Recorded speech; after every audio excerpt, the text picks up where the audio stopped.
అందరికీ హాయ్. టమాటాలు ఇట్లా ఉండాలి, ఇట్లా పలకబడి ఉంటే పుల్లగా ఉంటాయి.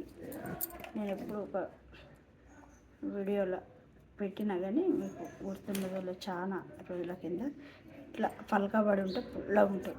ఇట్లాంటి ఇవి తోటలే ఎంత ఫ్రెష్గా ఉన్నాయో. ఇట్లాంటివి మనం పచ్చడి పెట్టుకోవచ్చు.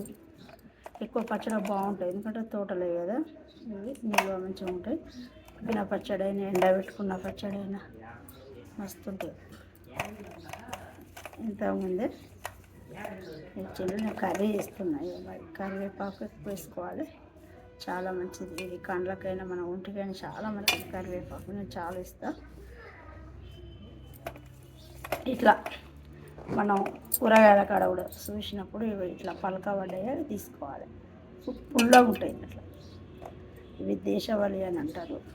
మన తోటలే, కర్రీకైనా పచ్చడికైనా సూపర్ ఉంటుంది. మీకు షేర్ చేయాలి అని నేను ఈ వీడియో తీస్తాను.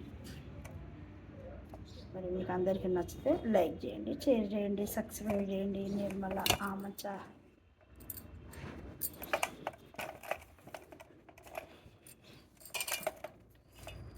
ఫ్రెష్, అన్నీ ఫ్రెష్గా.